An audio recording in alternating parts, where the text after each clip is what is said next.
Assalamualaikum warahmatullahi wabarakatuh. Selamat pagi, salam sejahtera untuk kita semuanya. Shalom, Om Swastiastu, Namo Buddhaya, Salam Kebajikan, Rahayu. Alhamdulillah pada 15 Mei 2022 di hari Minggu pagi ini kita dapat bertemu secara langsung tatap maya melalui Zoom untuk melanjutkan kuliah kita Hukum Perbankan. Pada kesempatan yang baik ini, saya juga ingin menyampaikan kepada Anda semua yang merayakan Hari Raya Idul Fitri. Selamat Hari Raya Idul Fitri. Minal aizin wal faizin. Mohon maaf lahir dan batin. Semoga amal ibadah puasa yang dijalankan di bulan Ramadan diterima oleh Allah Subhanahu wa taala dan kita semua dapat kembali fitri. Maaf kalau selama ini saya kurang maksimal dalam memberikan perkuliahan kepada Anda semua dan selama kita bertemu ada perilaku atau tutur kata yang tidak berkenan. Oke.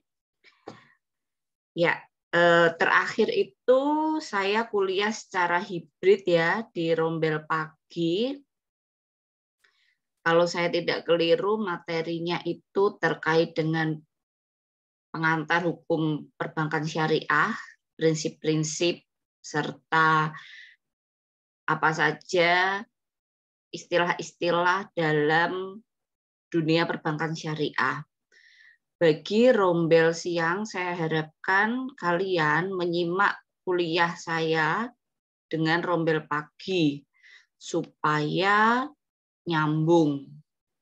Nah, kemudian ternyata saya buka di Elena itu materinya seharusnya rahasia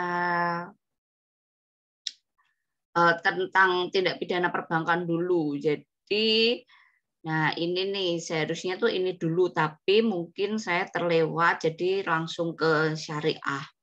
Nah, di pertemuan ini saya akan membahas terkait dengan rahasia bank atau segala sesuatu terkait dengan tindak pidana perbankan. Jadi kalau Anda barangkali pernah mendengar istilah tindak pidana perbankan, nah itu akan kita ketahui pada pagi hari ini. Jangan lupa ya untuk ini ternyata coba ya ini rombel pagi ya. Oke. Nah, nanti saya akan tunjuk secara acak ya di akhir, tidak sekarang. Saya akan menunjuk secara acak baik pada rombel pagi maupun rombel siang untuk sedikit menyampaikan terkait dengan apa yang mereka diskusikan dan analisa terkait dengan ini tugas saya terkait putusan perbankan ya. Jadi nanti di akhir saya akan tunjuk ya barangkali perwakilan 3 gitu, 3 dari pagi, 3 dari siang. Oke, saya akan mulai. Ya, sebelum saya mulai, kalau Anda menggunakan laptop, saya minta partisipasinya sebentar.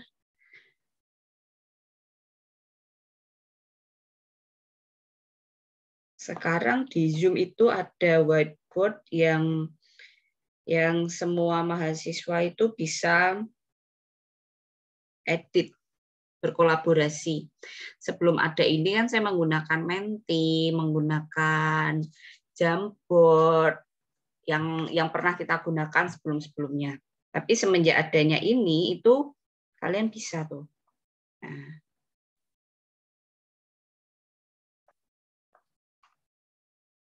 Oke.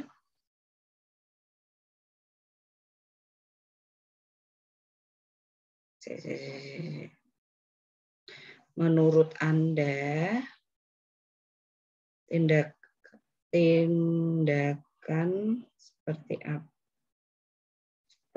apa yang tergolong dalam tindak pidana perbankan?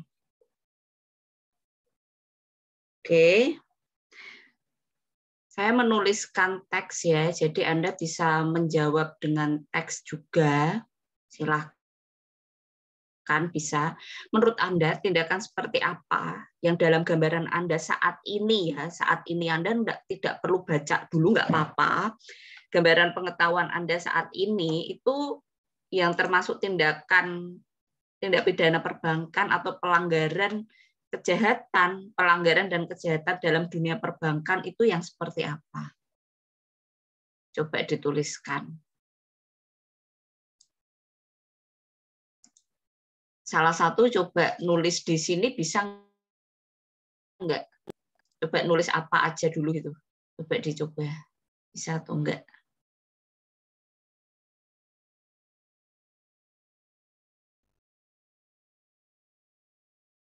Saya setting semuanya bisa edit sih, tapi dicoba-coba. Oke, bisa ya. Ditulis namanya. Ditulis nama panggilan aja nggak apa-apa. Nama panggilan spasi siang, spasi kalau siang, kalau pagi, spasi pagi. Oke, nama spasi rombelnya siang atau pagi, lalu kemudian jawabannya. Yuk, ini semuanya bisa bersama-sama ya, jadi dicoba. Yang memungkinkan untuk membuat ini dicoba. Nulisnya gimana? Oke, nulisnya diklik itu ada tulisan T, itu coba di pojok itu ada tulisan T, terus langsung aja ditulis.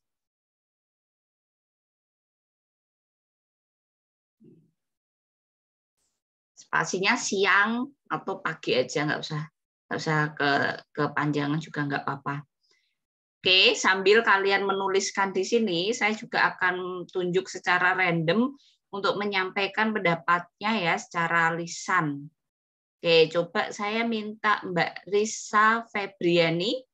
Menurut Mbak Risa, tindakan seperti apa sih yang kira-kira tergolong pelanggaran atau kejahatan dalam dunia perbankan?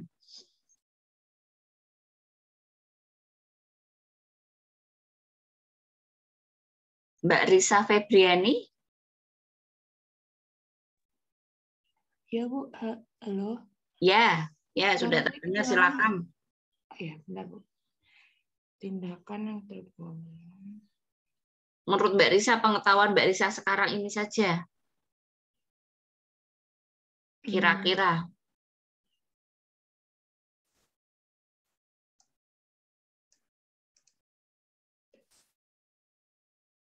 Ini kok ketumpuk tulisannya ini. Ini saya pindah ya.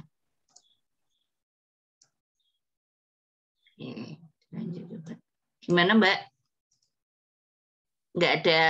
Belum ada pengetahuan ke situ? Iya Bu. Oke, Mbak Eliana? Iya Bu.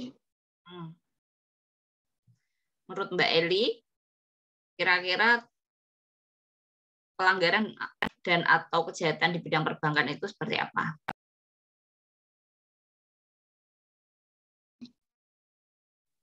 Menurut pendapat saya, salah satu contohnya itu skimming, Bu. Di mana skimming ini merupakan pencurian data nasabah dengan menggunakan alat perekam data. Oke, ya, makasih. Saya selanjutnya minta Mas Bilal Anityo. Iya, Bu. Menurut saya tuh yang termasuk dalam TPP itu kayak pengambilan dana nasabah secara diam-diam, Bu. Kayak penggelapan gitu. Oke. Mbak Sabrina Anjani.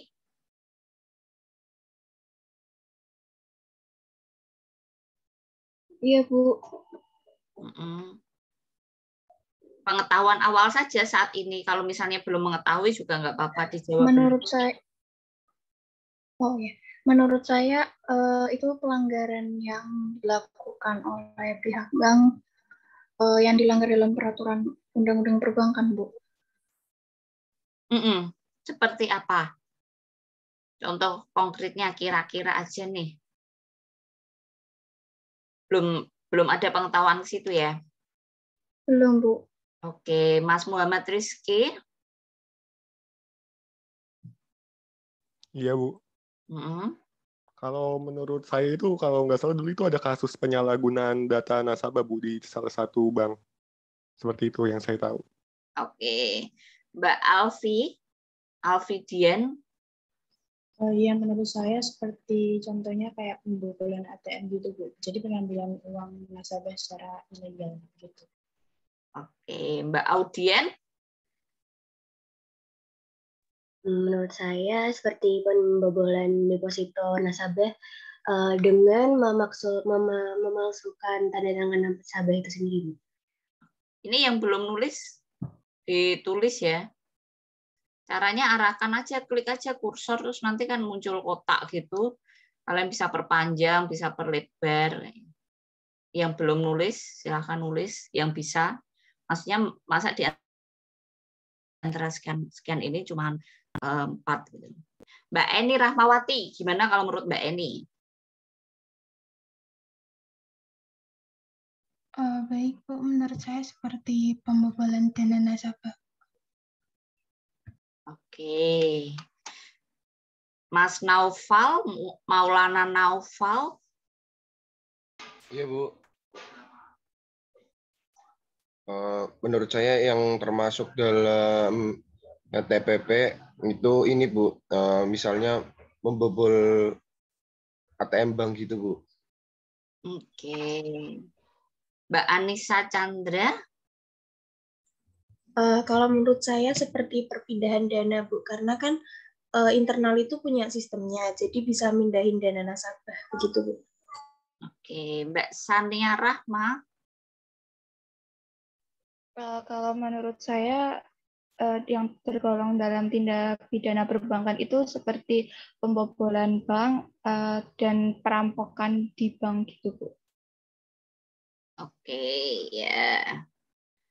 Sekarang coba Anda semua buka di layar Undang-Undang Perbankan. Bukanya 2 ya, 1098 dan yang 92. Buka di layar kedua undang-undang tersebut. Gitu. Oke, dan tentu saja Elena ya di PowerPoint saya. Jadi sambil menyimak, silahkan dibuka.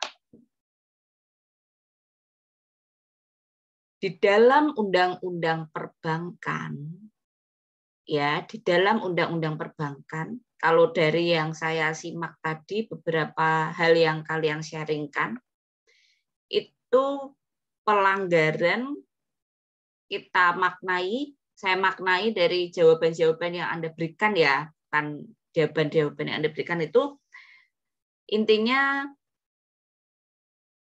dilakukan oleh orang luar, misalnya kayak yang tadi Anda sebutkan kartu pembobolan kartu perekaman orang luar pihak ketiga, bukan dari pihak bank dan bukan dari nasabah itu sendiri.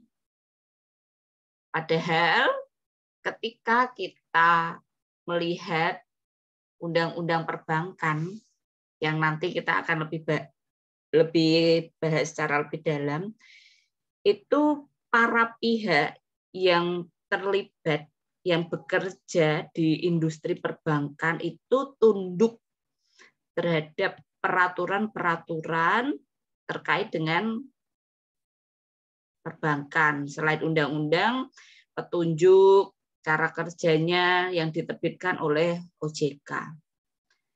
Jadi di sini pelanggaran dan atau kejahatan di bidang perbankan itu tidak hanya yang kita lihat, wah ada kerugian yang timbul, uangku hilang, uang di rekening tidak ada. Tapi ketika pegawai bank itu dalam melaksanakan kerjanya tidak sesuai dengan ketentuan, itu juga termasuk. Nah, sesuai dengan ketentuan itu yang seperti apa? Silakan coba Anda simak, kalau tidak keliru itu pasal 50, atau siapa yang bisa share screen di Undang-Undang Perbankan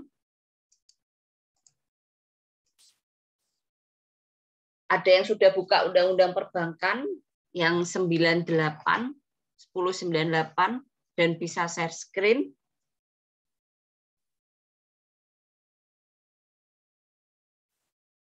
Silakan.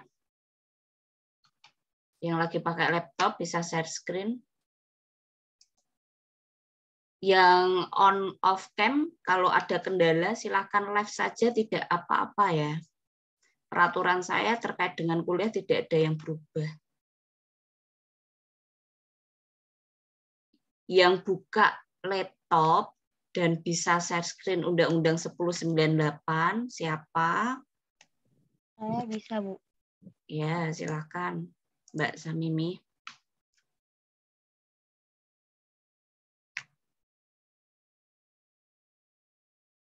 Oke. Apa sudah terlihat, Bu? Sudah. Nah, coba di-scroll. Terus ke bawah, terus.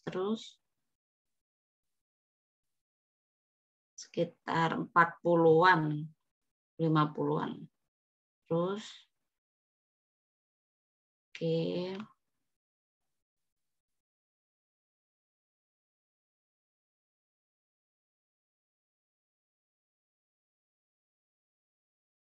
Oke, coba. Ini yang kiri itu coba di close atas. Scrollnya, ini yang titik 3 itu, Microsoft Word, garis 3, nah itu dipencet. Nah terus itu dijadikan 100%. Nah ditambah, digedein terus. Oke, nah atas lagi, atas sedikit atas, oke, atas lagi, nah atas lagi, oke, lagi, oke,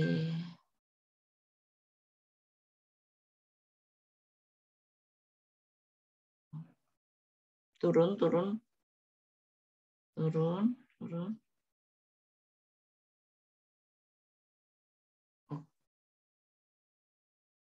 Oke, bawah lagi. Nah, 44 tadi. 44 tadi. Oke, iya. Bawah lagi. Oke. Tadi 46. Oke, bawah. Oke, iya, 47. Ya. Jadi sekitar pasal 44 ke atas ini ya, nanti coba dicek. Ini saya mulai dari yang ada sanksinya. Jadi di sini ada ketentuan di pasal 47A. Anggota Dewan Komisaris, direksi, atau pegawai bank yang dengan sengaja tidak memberikan keterangan yang wajib dipenuhi sebagaimana yang dimaksud dalam 42A dan pasal 44A diancam dengan pidana penjara sekurang-kurangnya 2 tahun, minimal 2 tahun, paling lama 7 tahun, serta denda minimal 4M, maksimal 15M. Nah, kalian kan mahasiswa sudah semester atas, pasti udah tahu ya ketika ada ketentuan dan di dalamnya ada sanksi pidananya, ya berarti kalau tidak melaksanakan ketentuan itu, dia melakukan pelanggaran, ada tindak pidana di situ karena di sini sanksinya adalah pidana penjara. Nah, sekarang kita lihat nih pasal 42A dan 44B. Mbak Samimi tetap di situ, tetap di 47 tadi. Oke, coba dibaca Mbak Zahra 42A.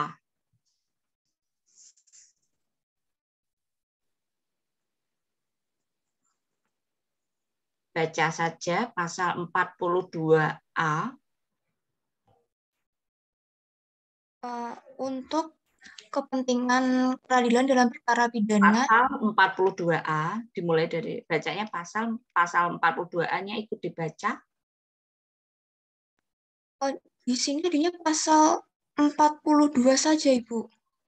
41A sama 44A, Ibu. Yang lain coba dicari, tidak ada pasal 42A. Tidak ada, Bu. Kalau 42 saja? Ada, Ibu. Coba pasal 42. Pasal 42 ayat 1, untuk kepentingan peradilan dalam perkara pidana, pimpinan Bank Indonesia dapat memberikan izin kepada polisi, jaksa, atau hakim untuk memperoleh keterangan dari bank mengenai simpanan tersangka atau terdakwa pada bank. Ayat kedua, pelan-pelan bacanya, nanti kan mesti menyimpulkan pelan-pelan. Temannya juga biar nanti kalau saya tanya ke orang selanjutnya biar memperhatikan. Oke, silakan. Ayat kedua, izin sebagaimana dimaksud dalam ayat 1 diberikan secara tertulis atas permintaan tertulis dari Kepala Kepolisian Republik Indonesia, Jaksa Agung, atau Ketua Mahkamah Agung. Ayat ketiga, permintaan sebagaimana dimaksud dalam ayat 2 harus menyebutkan nama dan jabatan polisi, jaksa atau hakim, nama tersangka atau terdakwa, alasan diperlukannya keterangan dan hubungan perkara pidana yang bersangkutan dengan keterangan yang diperlukan. Oke, Mas Habib coba dibaca yang 42A yang dari 92.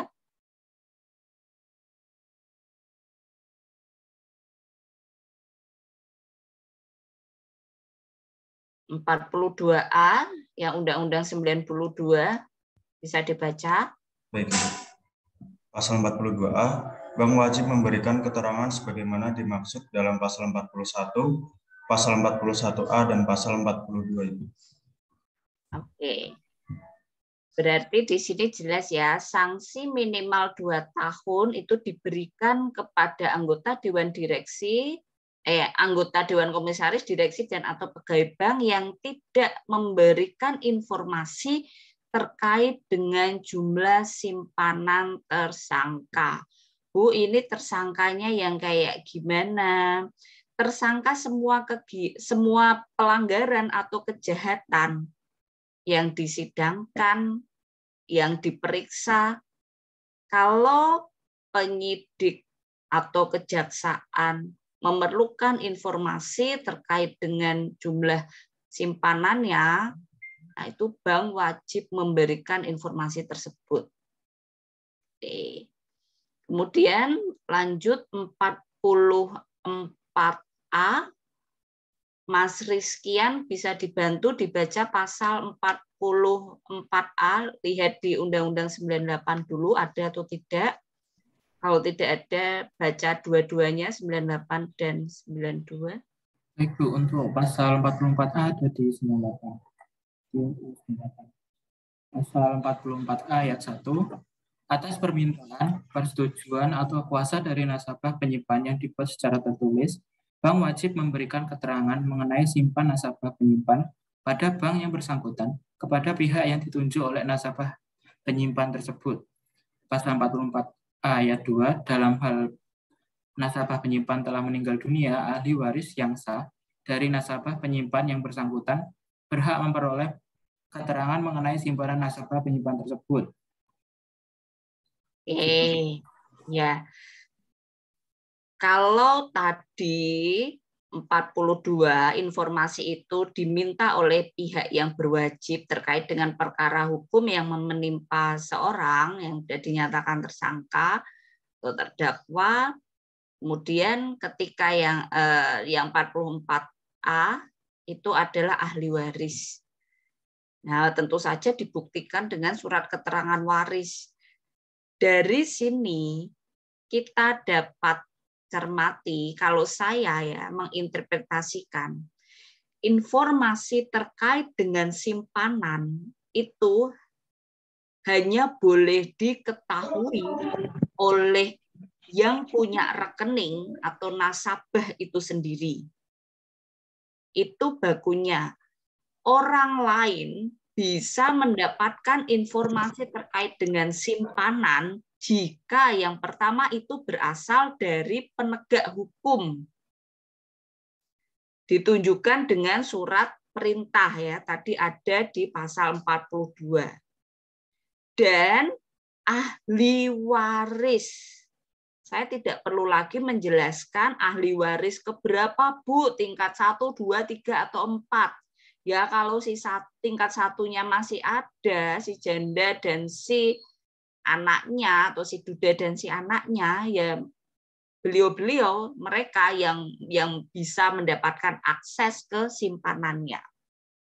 Di luar itu, bank tidak boleh memberikan informasi apapun kepada siapapun.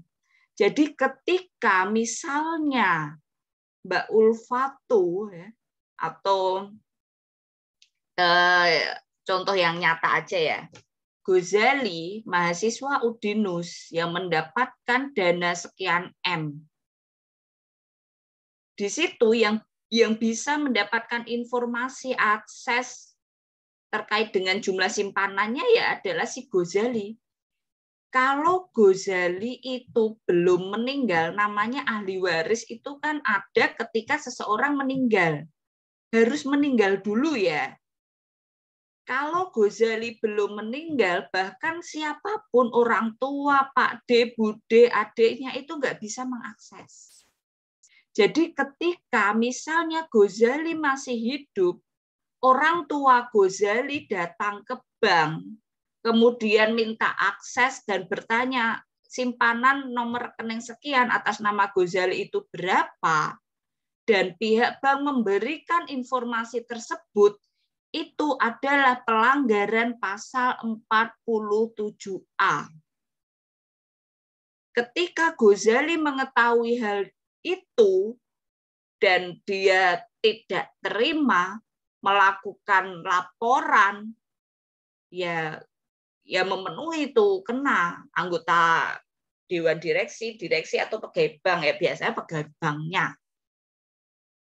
Jadi informasi terkait dengan simpanan hanya boleh diberikan kepada pemilik simpanan. Boleh diberikan kepada orang lain, penegak hukum jika ada surat perintah dari kepala kepolisian. Kemudian ahli waris. Ahli waris muncul jika seseorang sudah meninggal dunia. Jadi kalau orang itu masih hidup, siapapun tidak boleh memberikan informasi terkait dengan simpanannya. Ya, ini masuk di pelanggaran. Jadi pemberian informasi itu tidak boleh ke sembarang orang dan diatur. Oke, kita lanjut ke pasal 4, Mbak Samimi coba dipastikan yang ada ketentuan pidana itu di pasal sebelum 47 ada enggak? Khawatir nanti kelewat. Oke, ini ada. Ya, coba. Kayaknya tadi 46 ada ya. 46. Oke, ya. 46, kita lihat di 46 dulu. Barang siapa menghimpun dana dari masyarakat dalam bentuk simpanan tanpa izin usaha dari pimpinan BI, sebagaimana dimaksud pasal 16, diancam dengan pidana penjara sekurang-kurangnya 5 tahun dan paling lama 15 tahun. Nah, ini ya, karena yang boleh dan berwenang menghimpun dana dari masyarakat dalam bentuk simpanan itu hanya lembaga bank.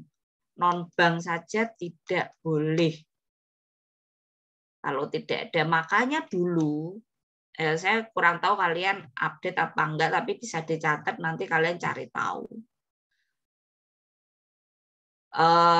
Ya saya sebut saja Pak Yusuf Mansur ya, karena biar netral. Pak Yusuf Mansur itu pernah mendapatkan panggilan dari OJK dan juga BI karena beliau ada kegiatan penghimpunan dana melalui sebuah kegiatan atau aplikasi atau platform namanya PayTrend. Nah, di masyarakat itu semenjak itu belum ada aturan terkait dengan crowdfunding. Jadi kalian bisa crowdfunding itu penghimpunan dana atau patungan bersama di masyarakat. Itu wajib ada izin dari BI, dari OJK. Jadi itu diatur secara terpisah tuh crowdfunding. Nah, dulu pada saat aturan crowdfunding itu belum ada. Nah, tentunya dipanggil, ini apa, ini bagaimana gitu, karena tidak boleh selain bank itu melakukan penghimpunan dana dari masyarakat. Kalau sekarang aturan terkait dengan crowdfunding itu sudah ada, ya nanti bisa dicek tersendiri. Oke, terus Mbak Samimi lanjut. Ke bawah 47 tadi 47 saja ya, lagi naik ayat 1 47 ayat 1 47. Oke. Barang siapa tanpa membawa perintah tertulis atau izin dari pimpinan BI memaksa bank atau pihak terafiliasi memberikan keterangan bagaimana dimaksud dalam pasal 40, diancam pidana penjara minimal 2 tahun. Oke, coba Mas Daru, saya dibantu pasal 40 dibaca coba.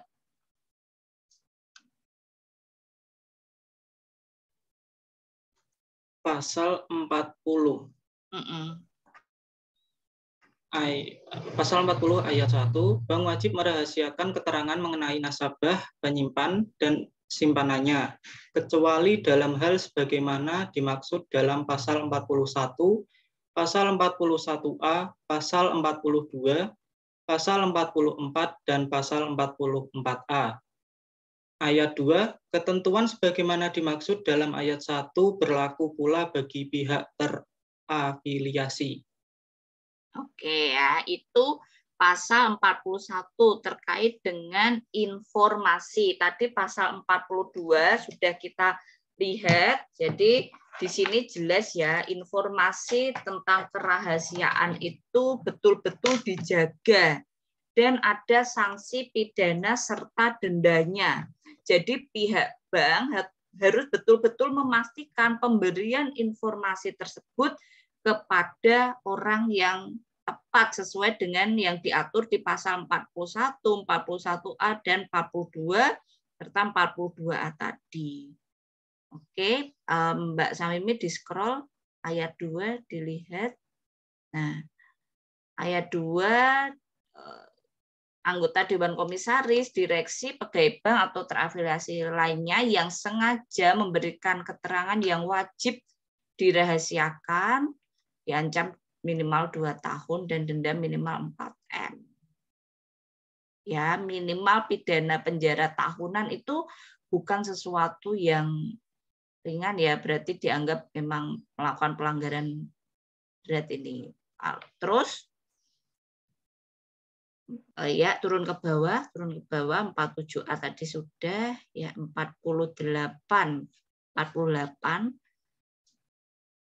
Anggota Dewan Komisaris, direksi yang dengan sengaja tidak memberikan keterangan yang wajib dipenuhi itu pidana, jadi masih terkait dengan tidak memberikan keterangan.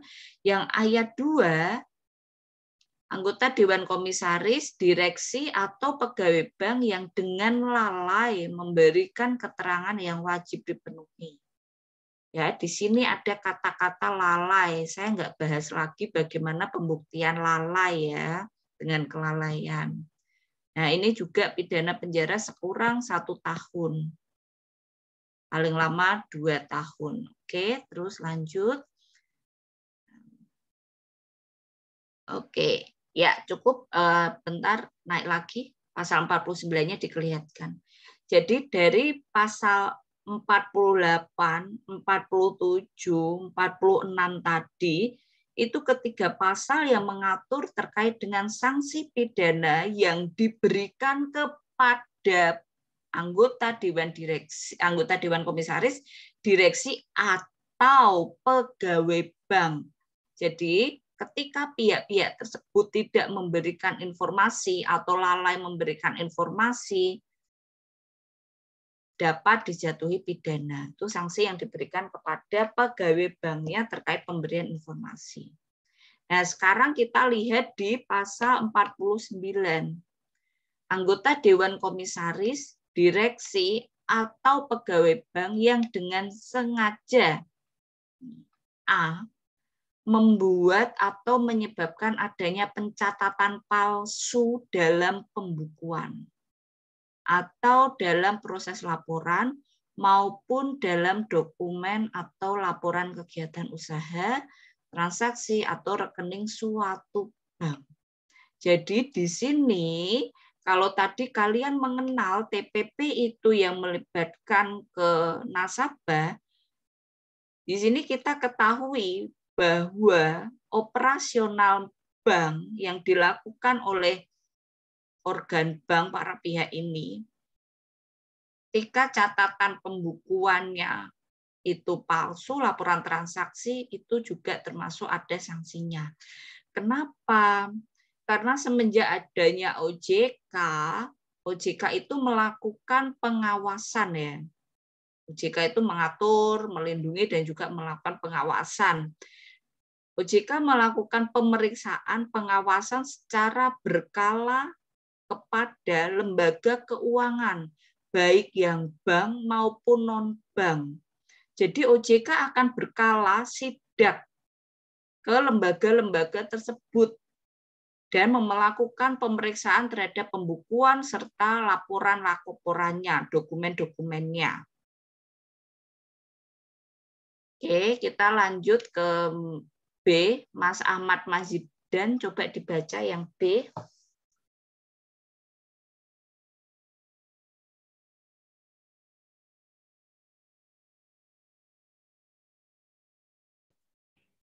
Ini masih yang itu, Bu. 49B, lanjutannya.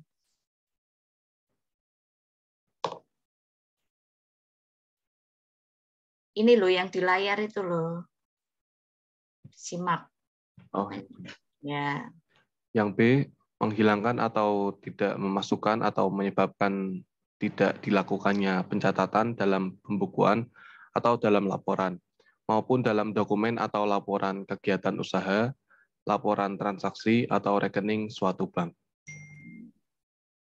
Mbak Rizky Eka, yang C, silakan.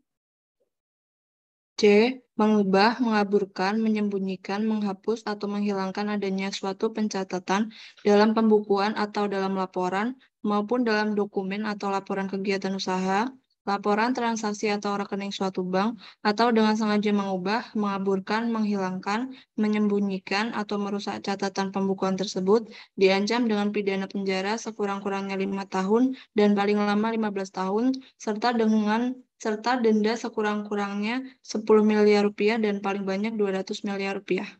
Oke, wow banget ya. Minimal loh. Minimalnya 5 tahun. Kalau yang atas tadi tidak memberikan informasi, lalai, ada yang minimal 1 tahun, ada yang minimal 2 tahun. Tapi ketika pihak bank membuat pembukuan serta pelaporan palsu atau tidak betul, itu kalau ada temuan ya melakukan itu dapat pidana penjara minimal 5 tahun, maksimal 15 tahun. Yuk lanjut lagi terus yang ayat 2A, Mbak Koirunisa Adliah, bisa dibaca? Pasal 49 ayat 2A, meminta atau menerima, mengizinkan. dari anggota Dewan Komisaris. Oh iya. Pasal 49 ayat 2, anggota Dewan Komisaris, direksi atau pegawai bank yang dengan sengaja A. meminta atau menerima, mengizinkan atau menyetujui untuk menerima suatu imbalan, komisi, uang tambahan, pelayanan uang, atau barang berharga untuk keuntungan pribadinya atau untuk keuntungan keluarganya dalam rangka mendapatkan atau berusaha mendapatkan bagi orang lain dalam memperoleh uang muka, bank garansi, atau fasilitas kredit dari bank, atau dalam rangka pembelian atau pendiskontoan oleh bank atau atas surat-surat wesel, surat promes, cek dan kertas dagang atau bukti kewajiban lainnya, ataupun dalam rangka memberikan persetujuan bagi orang lain untuk melaksanakan penarikan dana yang melebihi batas kreditnya pada bank. Oke, Mbak Nela yang B, Nela Far.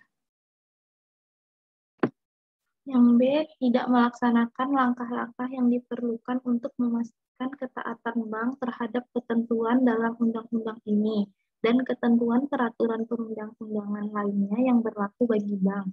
Diancam dengan pidana penjara sekurang-kurangnya 3 tahun dan paling lama 8 tahun serta denda sekurang-kurangnya 5 miliar rupiah dan paling banyak 100 miliar rupiah.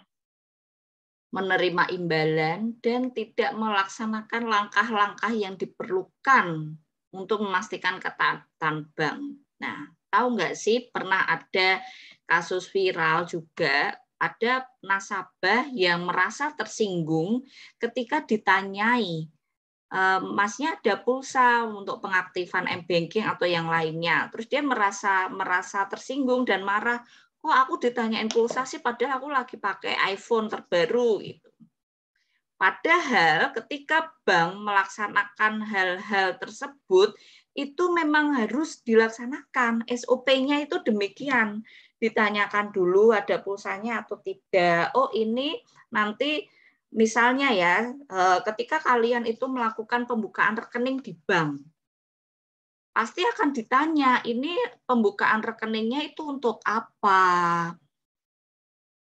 Sumber dana yang akan kalian simpan di rekening itu berasal dari mana? Apakah dari gaji atau dari usaha? Lalu kemudian ditanyain yang, oh ini nanti mau ambil yang tabungan yang jenisnya bagaimana, dijelaskan dulu. Nah, itu bukan bermaksud untuk kepo atau ketika, oh ini diaktifkan tidak SMS bankingnya, internet bankingnya, mobile bankingnya. Sudah dipastikan ya Bu, ada pulsanya. Nah, itu bukan bermaksud untuk kepo atau kok kayaknya tidak punya pulsa, merendahkan atau yang lain. Itu tidak demikian. Karena mereka tahu betul bahwa ketika SOP itu tidak dilaksanakan, ancamannya adalah pidana. Kurang-kurangnya kan tahunan kita lihat ya. Dan itu tentu saja merupakan ancaman pidana yang berat ya, minimal tahunan itu tadi. Gitu. Jadi ketika kalian ke bank, kemudian pihak bank menanyakan sampai serigid dan sedetail itu ya karena memang ketentuannya itu demikian. Saya pun ketika membuka rekening di bank ya pasti ditanya ini sumbernya dari mana, dari gaji atau nanti dari usaha yang lain. Terus kok buka rekening di bank ini sebelumnya apa tidak ada dan yang lain-lain gitu. Itu memang demikian harus dilakukan. Tuh. Oke, kita lanjut ke pasal 50. Nah, 50 Mbak Mira Fasya. Dibantu baca, Mbak. Pasal 50, pihak terafiliasi yang dengan sengaja tidak melaksanakan langkah-langkah yang diperlukan untuk memastikan ketaatan bank terhadap ketentuan dalam undang-undang ini dan peraturan perundang-undangan lainnya yang berlaku bagi bank diancam dengan pidana penjara sekurang-kurangnya 3 tahun dan paling lama 8 tahun serta denda sekurang-kurangnya 5 miliar rupiah dan paling banyak 100 miliar rupiah.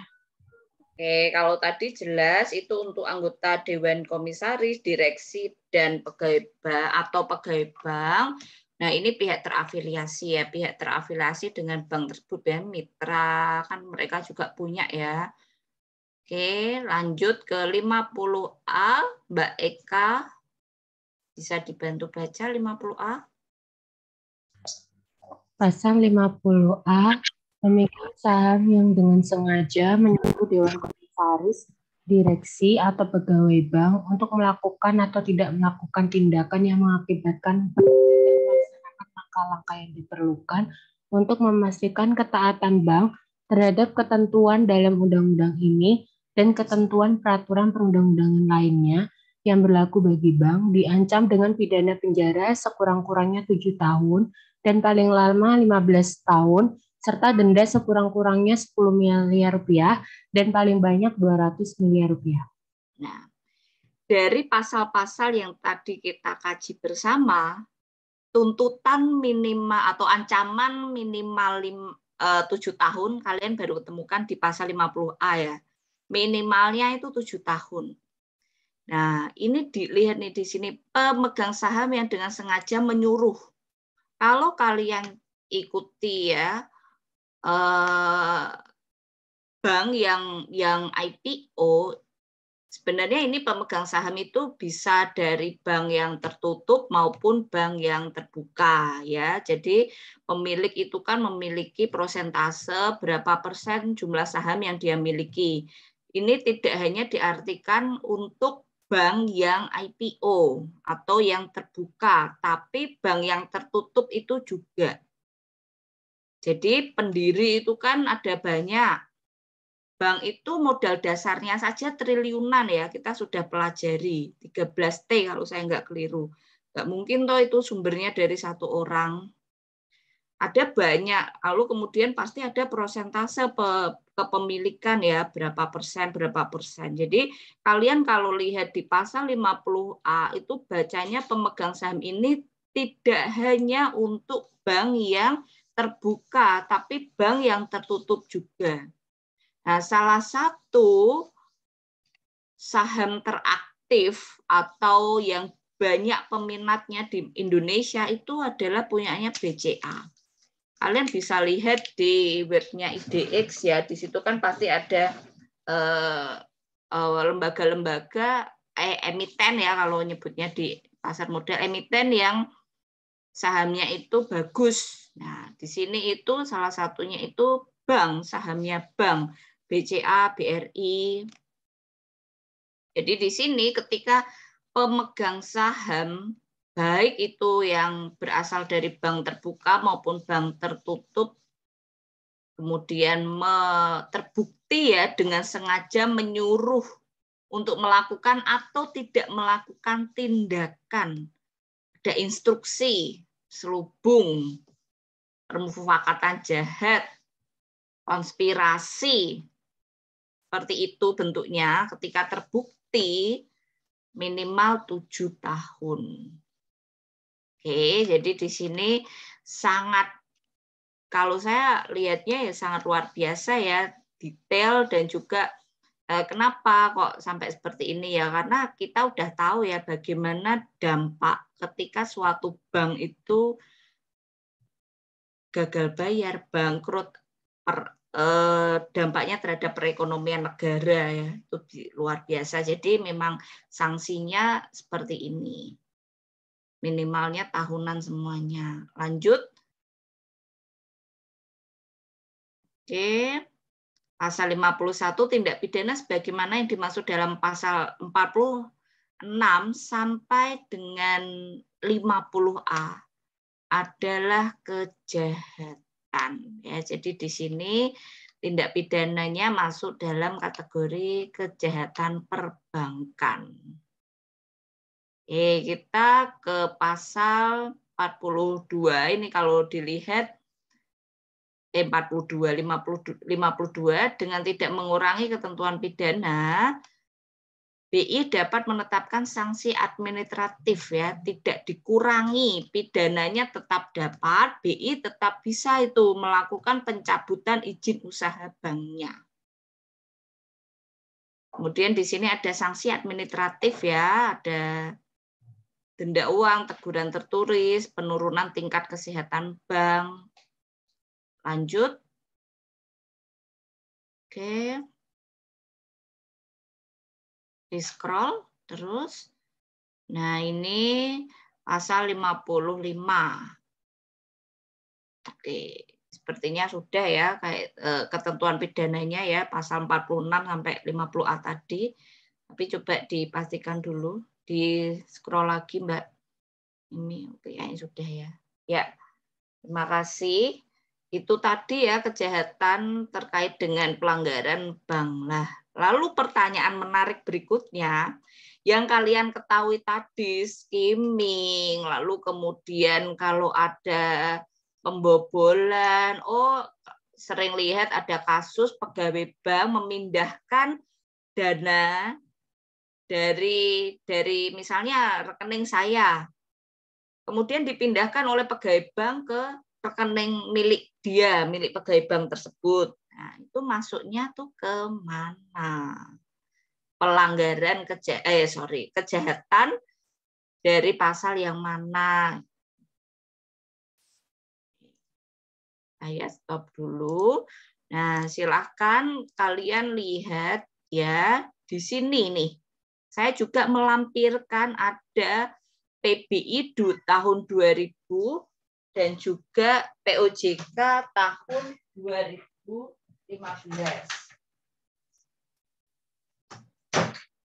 Terkait dengan penyidikan tindak pidana di sektor jasa keuangan. Nanti kalian bisa baca ya, bisa lihat.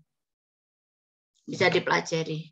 Nah, ini saya akan scroll saja di PPT ini. Kalian nanti bisa baca, kalau ada yang mau didiskusikan, kita bisa diskusi ya. Jadi di sini jelas kita udah tahu apa saja yang tidak boleh dilakukan khususnya bagi Dewan Komisaris, direksi, pegawai bank, dan pemegang saham. Ya, dari sini kita bisa sedikit, ternyata kenapa pegawai bank itu diberikan gaji yang sangat besar. Kalau kalian nanti lulus dan masuk ke MT-nya atau istilahnya pegawai bank yang perwira gitu ya, itu fresh graduate aja 2 digit itu. Yang saya tahu ya, yang kayak program-program bukan yang masuk lewat outsourcing atau yang biasanya teller atau CS atau yang AO itu masuk lewat outsourcing tersendiri. Jadi bank punya apa ya namanya ya, pokoknya itulah perwiranya. Jadi dia masuk itu langsung perwira gitu. Perwira, istilah perwira dalam tanda petik ya, itu dia gajinya itu 2 digit itu fresh graduate kalau kerja di bank. Karena tahu bahwa risiko dan tingkat kerjanya kan juga tinggi ya. Nggak ada pegawai bank itu setahu saya yang pulang jam 4, jam 5 sore. Mau tanggal muda, mau tanggal tua, semakin tua tanggal itu karena ada laporan-laporan tadi ya, mereka keliru aja udah pidananya jelas. Itu pegawai bank itu rata-rata setahu saya ya pulangnya ya jam 8 aja sudah awal. Kalau mendekati akhir-akhir bulan bisa sampai hampir jam 12 malam di kantor. Ya, di sini rahasia bank segala sesuatu yang berhubungan dengan keterangan mengenai nasabah, penyimpanan dan simpanannya ya, yang sangat-sangat dilindungi. Tidak bisa diberikan informasi itu ke pihak-pihak selain yang diatur dalam ketentuan pasal 41 tadi. Oke, ini dasar hukumnya ya. Kemudian, nah ini pengecualian pemberian informasi tadi juga diatur ya di pasal 41 ayat 1 untuk kepentingan perpajakan dan piutang bank. Nah, ini yang kita bahas tadi sudah ya. Ini juga terkait dengan kalau ada perkara. Di sini kalian bisa cek. Nah, bank boleh melakukan tukar-menukar informasi mengenai keadaan keuangan nasabahnya kepada bank lain.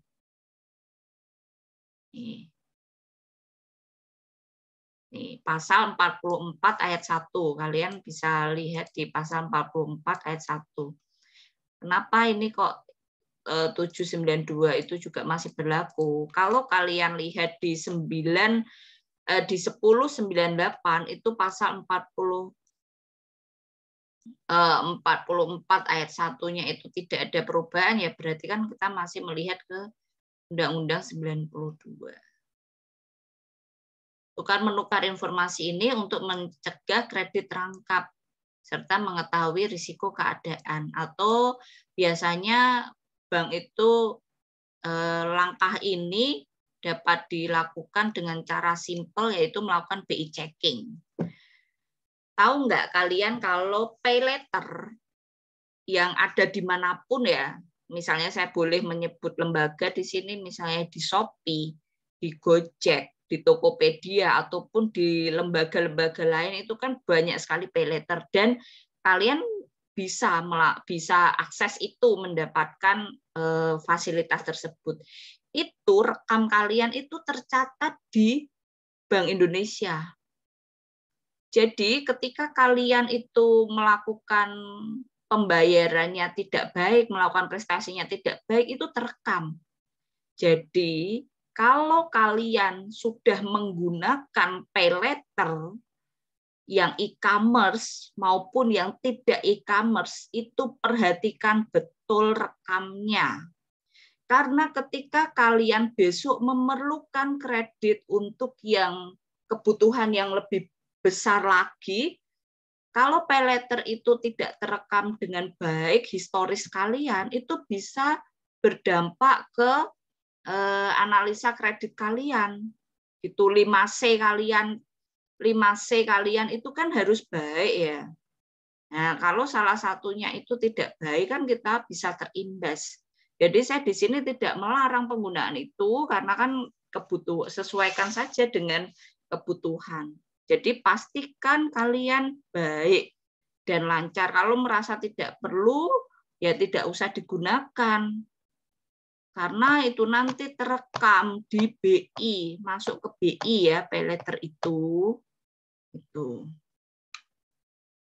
Jadi ketika kalian itu dicek NIK-nya atau nama kalian, itu tuh muncul tuh, atau masyarakat awam biasa mengenal istilahnya dengan BI checking.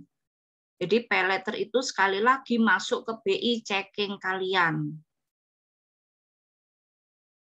Oke, di sini perlu dicermati informasi yang diberikan bank kepada satu dan bank lainnya adalah untuk memperlancar. Nah, ini ada beberapa teori-teori yang saya berikan, nah, nanti bisa dibaca. Gitu. Oke, ini pasal-pasal tadi yang kita nah, ini saya ada pertanyaan.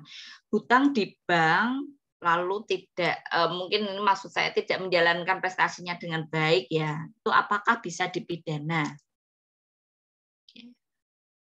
Ketika kita memiliki hutang di bank lalu tidak menjalankan prestasi dengan baik, supaya saya khawatirnya misalnya masih ada mispersepsi, oh tindak pidana perbankan, bank itu kan lembaga untuk menyimpan dana dan juga menyalurkan dana. Wah, kalau aku itu hutang di bank lalu tidak bayar, wah bisa dipidana nih gitu. Jawabannya tidak ya.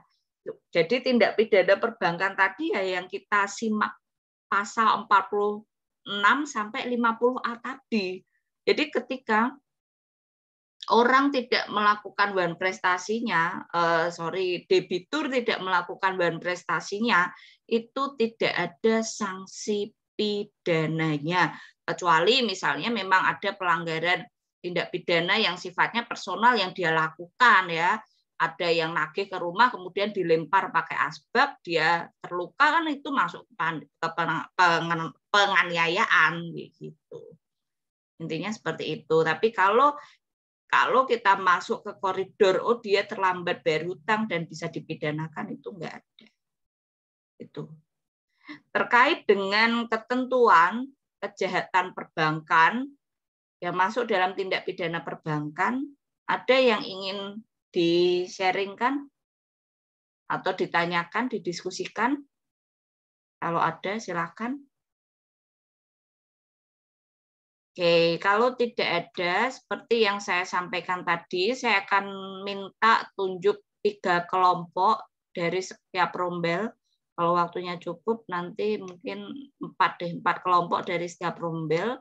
Ambil putusan apa dan duduk perkaranya seperti apa, putusan pidananya seperti apa. Singkat saja ya. Jadi misalnya, Bu, ini ada perkara, ada Pak D-nya yang diberikan informasi, kemudian yang bersangkutan tidak terima, ya kan, itu jelas. Yang seperti apa? Apakah bisa dipahami yang saya minta? Jadi saya bisa langsung tunjuk aja ya. Saya buka dulu mulangnya untuk tahu absennya. Oh ini enggak deh di sini.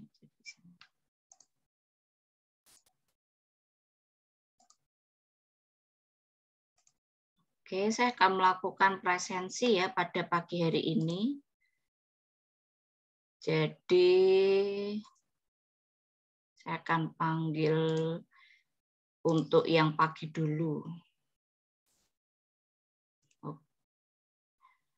Jawab dengan menyampaikan hadir ya. Ihsan Subel. Hadir, Bu. Aldi Doviona, Said Nur Rahman, Rizkian Ramadhani, Hadir, Bu. Filiyah Chandra, Hadir, Bu. Ahmad Mazidan, Hadir, Bu. Aditya Widianto, Anita Indah,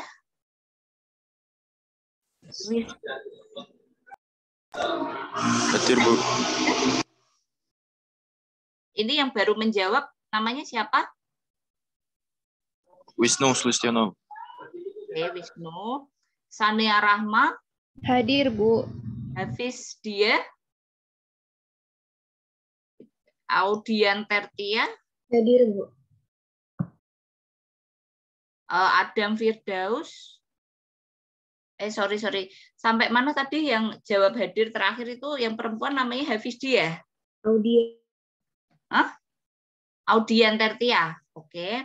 Adam Firdaus tidak ada. Risa Febriani. Adam Firdaus hadir, Bu. Adam Firdaus ada, Risa ada, Raffi Surya Permana. Tidak ada.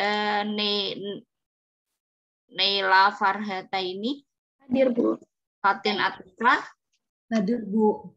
Febi Andarista. Hadir, Bu. Alfidian.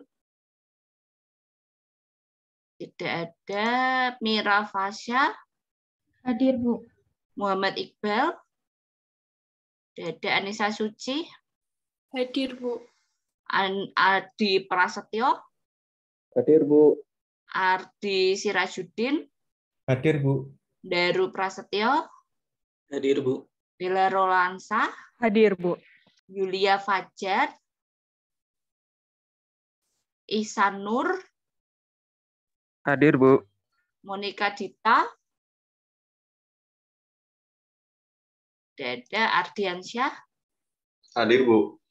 Ashraf Fadli. Hendi Agatha. Hadir, Bu. Eni Rahmawati. Hadir, Bu. Anissa Chandra. Hadir, Bu. Eka Wahyuning Tias. Hadir, Bu. Juniza Indah. Hadir, Bu. Farido. Hadir, Bu. Rizky Eka. Hadir, Bu. Khairul Tri. Aristia. Hadir, Ibu. Akwam. Hadir, Bu. Yusuf Muhammad. Tidak ada. Dinar Nur. Tidak ada. Ilma Maulana. Hadir, Bu. Nadila Puspita. Hadir, Bu. Oke, saya ingin memberikan apresiasi ya yang Bu, kepada mohon yang maaf izin masuk. ya. Tadi saya Alfi sempat terpental Zoom, Bu. Nomor urut berapa atau 3 angka terakhir NIM-nya? 303. 303. Oke, iya. Ya, saya apresiasi kepada yang hadir, jadi saya presensi ya. Silakan dicek, dimulangnya kalau ada yang merasa hadir tapi saya anggap tidak hadir, silakan untuk konfirmasi ke saya. Oke, saya ingin minta kelompoknya saya tunjuk. Ya. Mohon maaf, Monica Nanti hadir, Bu. Iya, nanti ya, nanti Iya, ya. makasih, Bu. Ya. Hendy Agatha, kelompoknya Hendy Agatha. Ya, Ibu. Ya, silakan. Apa putusannya dan bagaimana? Belum buat. Kalau belum, bilang saya biar bisa beralih ke yang lain. Bentar, Ibu.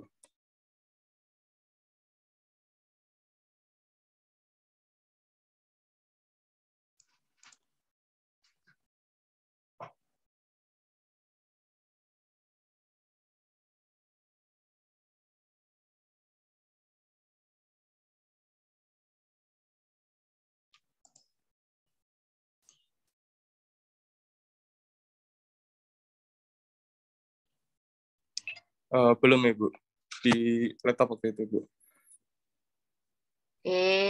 Berarti nggak buat ya, karena kan sudah cut off di forumnya. Fatin Atikah, kelompoknya Fatin Atikah, boleh Fatin Atikah atau yang mewakili yang merasa satu kelompok dengan Fatin Atikah, silahkan. Hadir, Bu. Ya, Bu, saya satu kelompok. Oke, silahkan. Silahkan, Alfi. Nggak apa-apa. Untuk putusannya kelompok kami yaitu mengenai putusan pada nomor 114 garing perdata mengenai PT Bank Perkreditan Rakyat Harapan Bunda Batam dengan melawan Nasri, yang mana Nasri adalah seorang nasabah yang dulunya menggugat PT Bank Perkreditan Bunda Batam, yang mana pada saat itu PT Bank Perkreditan Rakyat itu melakukan proses penyerahan jaminan hutang kepada orang lain, yaitu Heri Suwandi, yang mana Heri Suwandi telah diberikan surat kuasa dan Nasri yang dilegalisasi oleh Notaris Eri Chandra. Dan PT Bank mengaku sudah melakukan penyerahan sesuai prosedur yang benar. Namun Nasri pada saat persidangan mengaku bahwa pada tanggal 9 Februari ia dirawat di RS Sucipto Mangunkusumo, dan pada saat itu dikatakan oleh bagian humas Rumah Sakit Cipto dengan adanya hal tersebut PT Bank kalah dalam persidangan, PT Bank kalah dengan Nasri, begitu Bu. Oke, berarti di sini ada yang masuk ke pelanggaran pasal berapa? Timnya kelompoknya Alfi? Biasanya kan di putusan ada itu melakukan karena tadi kita bahas juga tuh ada deh. Intinya pemberian informasi ya kepada pihak yang tidak berwenang atau tidak diatur. Biasanya kalau di putusan itu juga ada pasal yang dilanggar.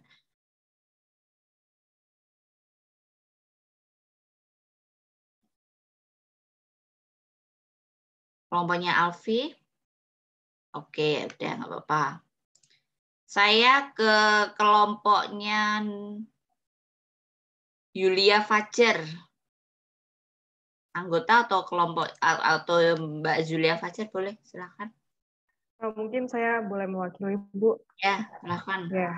Jadi perkara dari analisis kami ialah nomor sebentar, Bu. Saya scroll nomor 6 garing PDT gugatan tahun 2002 PN Garut. Ini para pihaknya meliputi Perumda BPR Garut dengan Rosmiati, dan duduk perkaranya ialah pada tanggal 3 Mei, Rosmiati mengajukan surat permohonan menjadi nasabah bank di BPR Garut. Dan pada hari yang sama, tergugat mengajukan permohonan kredit atau pinjaman secara formal kepada Bank BPR yang selanjutnya nanti akan disebut sebagai penggugat.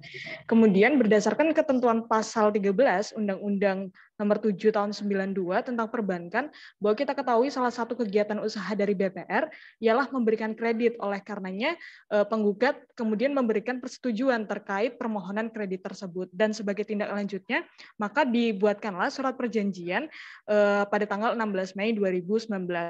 Nah, isi daripada perjanjian tersebut ialah tergugat melakukan tindakan hukum meminjam uang atau hutang kepada penggugat dengan nominalnya sebesar 50 juta, ditambah dengan bunga 19,7% flat, jangka waktunya adalah 72 bulan. Kemudian, seiring berjalannya waktu ditemui tergugat tidak melaksanakan ketentuan surat perjanjian kredit sebagaimana tertanggal 16 Mei 2019. Dan diketahui pula di bulan Oktober 2019 tergugat ini tidak membayar angsuran sebagaimana telah ditetapkan di dalam perjanjian tersebut, sehingga mengakibatkan penunggakan pinjaman sebesar Rp21.718.000 dan tindakan tersebut digolongkan di dalam kategori kredit macet seperti itu. Kemudian mengenai kategori kredit macet ini, dalam paket kebijakan deregulasi Mei tahun 1993 itu dikenal dua golongan ataupun kategori kredit bank, yakni kredit lancar dan kredit bermasalah. Nah, terhadap kredit masalah ini digolongkan menjadi tiga lagi, yakni kurang lancar, kemudian kredit diragukan, dan kredit macet. Nah, kredit macet inilah yang menjadi kekhawatiran daripada penggugat itu sendiri. Kemudian sebetulnya terkait masalah ini sudah dilaksanakan upaya hukum, yakni menempuh jalur mediasi, tetapi tidak mencapai kesepakatan dan merujuk kepada pasal 18 ayat 2 Perma nomor 1 tentang 2008, maka pengadilan yang telah menerima pemberitahuan mediasi terus kemudian gagal mencapai kesepakatan dapat memberikan pemeriksaan lanjutan terkait perkara tersebut sesuai dengan ketentuan hukum yang berlaku. Begitu, Bu. Kemudian analisis petitumnya ialah menerima dan mengabulkan gugatan penggugat seluruhnya dan menyatakan bahwa perjanjian kredit tersebut adalah sah dan berkekuatan hukum dengan segala akibat hukumnya, kemudian menghukum tergugat untuk membayar lunas seketika tanpa syarat seluruh tunggakan ataupun pinjaman kreditnya. Demikian, Bu. Oke, ya. Dari yang disampaikan oleh kelompoknya Mbak Yulia dan Mbak Dela ini kita bisa lihat ya, kalau yang tadi kelompok share itu kan terkait dengan informasi. Nah, ini terkait dengan pinjaman. Jadi jangan sampai keliru memaknai yang tadi, tadi kan kita bicara sanksi pidana ya. Kalau ini itu gugatan, namanya penggugat sama tergugat itu kan berarti maksudnya perdata dan boleh-boleh aja. Wah, padahal hanya 21 juta misalnya katakanlah sampai ke pengadilan. Nah, itu haknya dari si BPR, boleh-boleh aja gitu.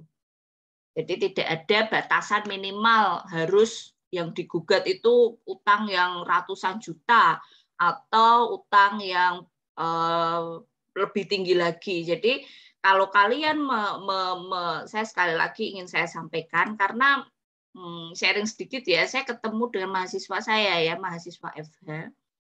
Semenjak adanya paylater atau saya sebutkan aja ya, cicilku, itu ada beberapa mahasiswa UNES yang menjadi nyebutnya apa ya, agen lah atau brand ambassador, Bu. Ya, seperti itu. Itu wow, saya tahu itu sampai geleng-geleng gitu.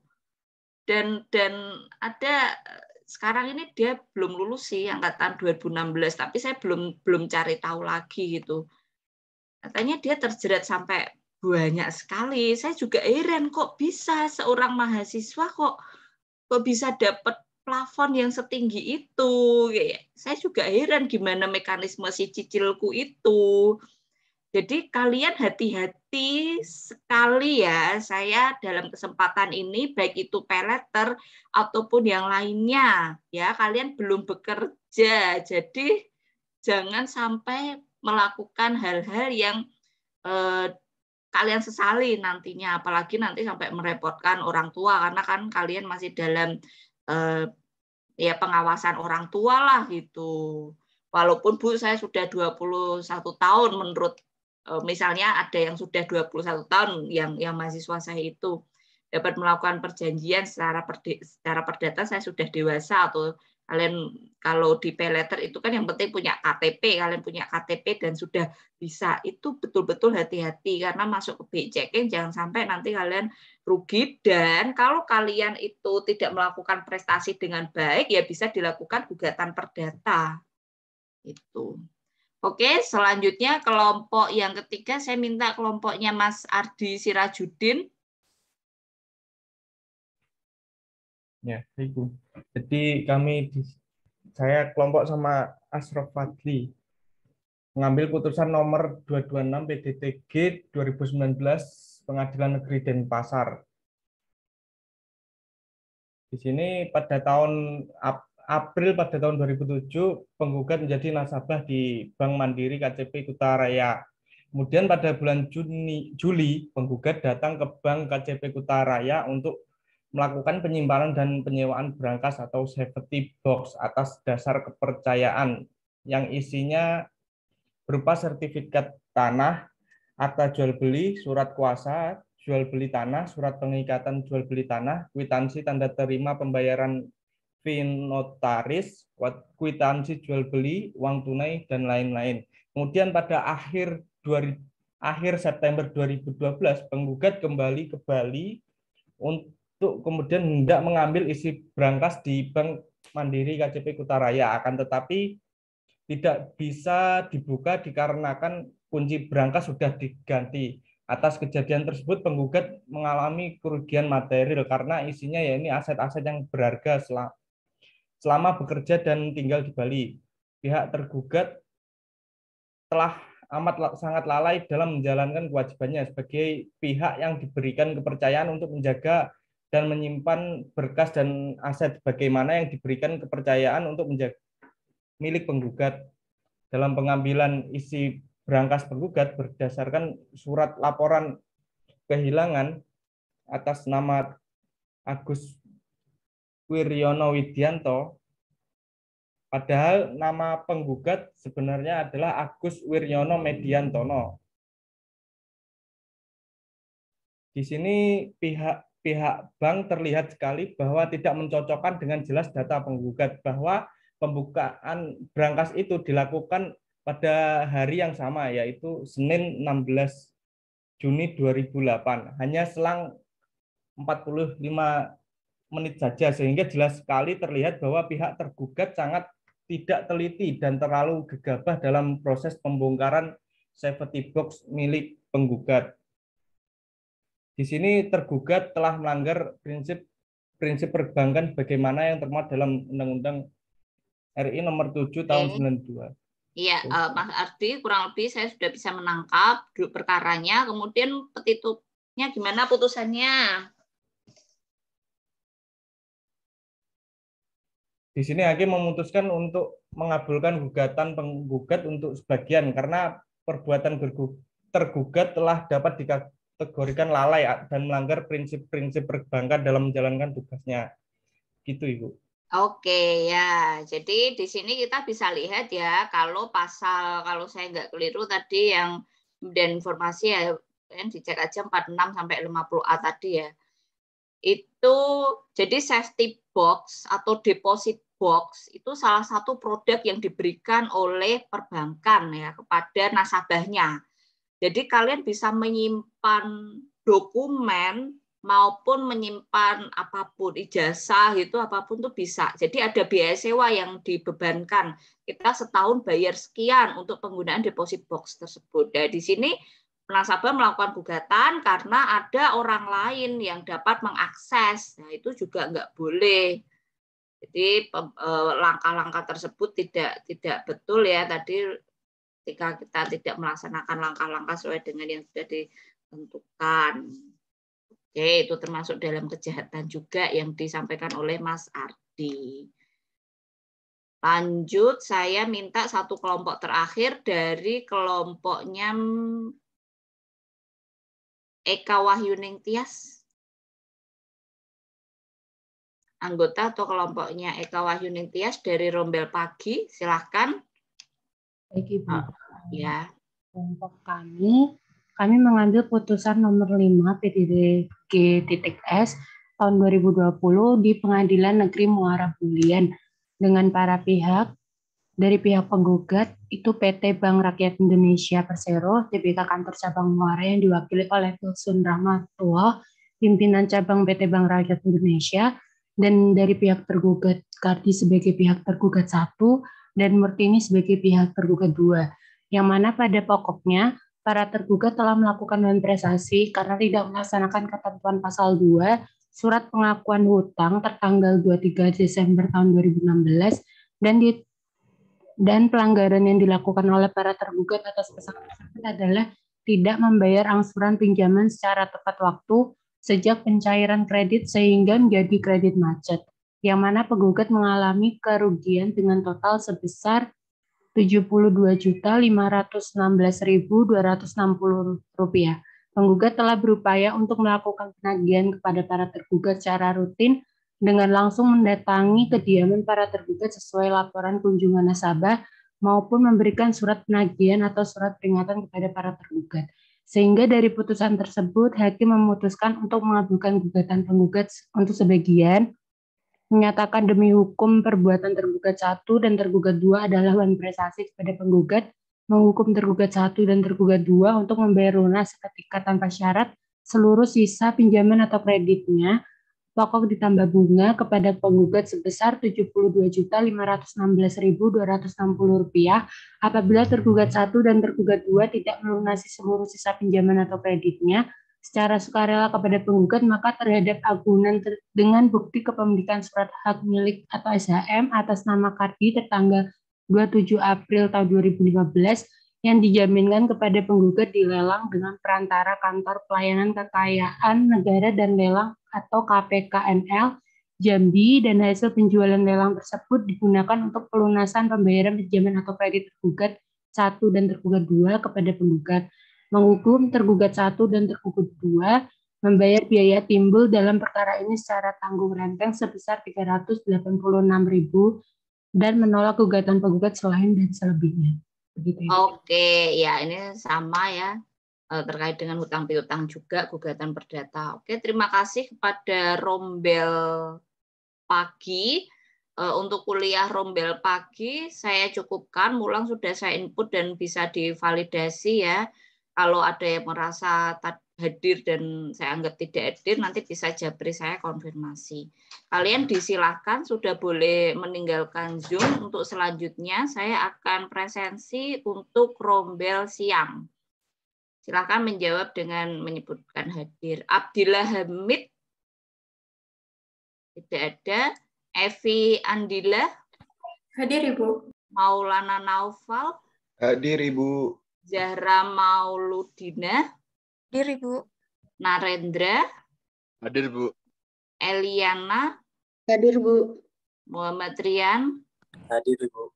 Dimas Andi tidak ada. Salma Putri hadir Ibu. Brian hadir Ibu. Yohanisa hadir Ibu. Diana Selviana hadir Ibu. Khairunisa hadir Bu. Bilal Anitio hadir Bu. Kristina Bella Dada Asyana Dada Ulfatu hadir Ibu. Jahbij nggak ada. Sabrina Anjani hadir Ibu. Andrian Maulana hadir Bu. Bella Musfika Hadir Bu. Akvin Fauzi tidak ada. Danu Ibrahim tidak ada. Nur Huda tidak ada. Rosana Hera hadir Bu. Monika Kristia hadir Bu. Solahuddin hadir Bu. Ahmad Habib hadir Bu. Salsabella hadir Ibu. Mahmud Awi hadir Ibu. Esther Yunik tidak ada. Nancy Bella hadir Bu. Satriawan Hadir Bu. Jihan Salsabila hadir Ibu. Aldito Bagus Hadir Bu. Sabrang Satrio Tidak ada. Ferio. Tidak ada. Ryan. Tadi saya lihat sepertinya. Oke. Isabella. Hadir, Bu. Roid. Roid nggak ada ini. Muhammad Faisal. Tidak ada. Samimi. Tidak. Samimi ada tuh tadi. Natasha Fitri. Hadir, Bu. Bu, mohon maaf, Samimi kendala sinyal, Bu. Dia Oke, Saripah. Tidak ada. Alriza. Tidak ada. Afan. Tidak ada. Muhammad Rizky. Hadir. Nabila Fatih. Tidak ada. Oke, sudah saya simpan dan akhiri mulangnya. Bisa dicek kalau ada yang merasa hadir, sertakan bukti, kemudian japri ke saya. Oke, selanjutnya saya akan tunjuk 4 nama ya, bisa yang saya sebutkan ataupun anggotanya. Saya mulai dari Narendra, Mas Narendra. Ada? Bisa? Ini perwakilannya. Ya, perwakilannya silahkan. Izin menyampaikan, Bu, terkait tugas kami menganalisis akibat hukum perbuatan non prestasi antara Yusni Hubu kepada PT BRI Cabang Gorontalo dalam putusan nomor 4 PDT-G-S 2017 PN GTO. Di sini terbagi menjadi 3 hal. Yang pertama terkait dengan duduk perkara, yang kedua analisis pertimbangan hakim dan putusan akuo, sama yang terakhir terkait dengan akibat hukum. Yang pertama adalah terkait dengan duduk perkara, bahwa pada 27 Mei 2016 dibentuk perjanjian antara PT BRI Cabang Gorontalo tersebut dengan Yusni Hubu, yang mana untuk PT BRI ini untuk selanjutnya disebut dengan penggugat dan Yusni Hubu ini disebut dengan tergugat. Perjanjian tersebut dalam bentuk tertulis, yakni yang pertama surat pengakuan utang nomor sekian, yang mana yang kedua surat pernyataan penyerahan agunan SHM nomor untuk selanjutnya dianggap sudah dibacakan. Bahwa tergugat menerima uang sebagai pinjaman atau kredit kupedes dari penggugat sebesar 50 juta rupiah. Pokok pinjaman tersebut berikut bunganya harus dibayar tergugat dalam jangka waktu 36 bulan sejak ditandatangani surat pengakuan utang sebesar Rp2.188.900 setiap bulan. Dalam perjanjian tersebut, tergugat memberikan agunan berupa tanah dan atau bangunan dengan bukti kepemilikan SHM sebagaimana disebutkan di atas kepada penggugat dan disimpan sampai pinjaman itu lunas. Apabila tergugat tidak membayar pinjaman pada waktu yang telah ditetapkan, maka penggugat berhak menjual agunan tersebut di bawah tangan maupun di muka umum dan tergugat akan mengosongkan agunan tersebut. Dalam hal ini, tergugat tidak memenuhi kewajiban atau wan prestasi karena tidak terhitung macet dari tanggal 27 Juni 2017 dan tidak membayar lunas pinjaman sehingga menunggak sebesar Rp15.116.071 dan menjadi kredit macet. Akibatnya, penggugat menanggung kerugian untuk tetap membayar bunga simpanan masyarakat yang merupakan sumber dana dan pinjaman yang disalurkan kepada tergugat dan harus membuku biaya pencadangan aktiva produktif. Penggugat telah melakukan penagihan kepada tergugat secara rutin datang ke domisili tergugat maupun memberikan surat peringatan dari 1 sampai dengan surat peringatan yang ketiga. Yang mana dalam hal ini analisis pertimbangan hakim dalam putusan akuo. Dalam pertimbangannya, hakim menentukan bahwa hubungan hukum antara penggugat dengan tergugat adalah perjanjian kredit yang diatur dalam pasal 1338 ayat 1 KUHP, yang mana menurut kami sendiri pertimbangan tersebut telah sesuai. Dijelaskan dalam pasal akuo bahwa semua perjanjian yang dibuat secara sah berlaku sebagai undang-undang bagi mereka yang membuatnya. Pasal akuo memuat asas pacta sunt servanda, yang mana para pihak ini terikat perjanjian tersebut harus taat dan memenuhi isi perjanjian. Dalam pendapat kami, apabila menarik lebih dalam perjanjian antara penggugat dan tergugat telah sesuai dengan pasal 1313 tentang perjanjian dan pasal 1320 BW tentang syarat sah perjanjian. Hal tersebut dapat dibuktikan dengan adanya surat pengakuan yang telah disebutkan di atas. Dalam hal ini, telah sesuai dengan pendapat dari Munil Fuadi yang mengemukakan bahwa salah satu dasar hukum perjanjian kredit bank adalah perjanjian di antara para pihak yang perjanjiannya memiliki kekuatan sama dengan kekuatan undang-undang. Majelis mempertimbangkan pokok gugatan penggugat mengenai wan prestasi yang berpendapat bahwa wan prestasi adalah tidak dipenuhinya prestasi namun tidak pada waktunya, dipenuhinya prestasi namun sebagian, dan dipenuhinya prestasi namun tidak sesuai dengan kesepakatan. Berdasarkan analisis kami, pertimbangan tersebut berdasarkan pada doktrin Subekti yang telah membagi 4 bentuk wan prestasi. Yang mana mengenai hal ini kami perlu menambahkan bahwa dalam pasal 1234 BW menerangkan tiap perikatan adalah untuk memberikan sesuatu, berbuat sesuatu, dan untuk tidak berbuat sesuatu. Ketentuan tersebut berkaitan dengan suatu prestasi dalam perikatan yang dapat berasal dari persetujuan atau perjanjian maupun undang-undang. Lebih lanjut, dalam putusan akuo, majelis memutuskan dalam pertimbangannya berdasarkan bukti penggugat telah memenuhi pasal 283 RBG tentang kewajiban membuktikan gugatan, yang mana tergugat sudah tidak melakukan pembayaran kredit dengan kewajiban dari tanggal 8 Februari 2017 dengan jumlah Rp40.277.700, sehingga tergugat telah melakukan wan prestasi. Bahwa prestasi dalam perjanjian ya, bisa ke putusannya bagaimana terkait dengan putusannya, izin membuka putusan terlebih dahulu karena kami tidak mencantumkan putusan di sini. Oke, jadi itu ada perselisihan ya terkait dengan hutang piutang antara para pihak yang kemudian dilakukan gugatan secara perdata.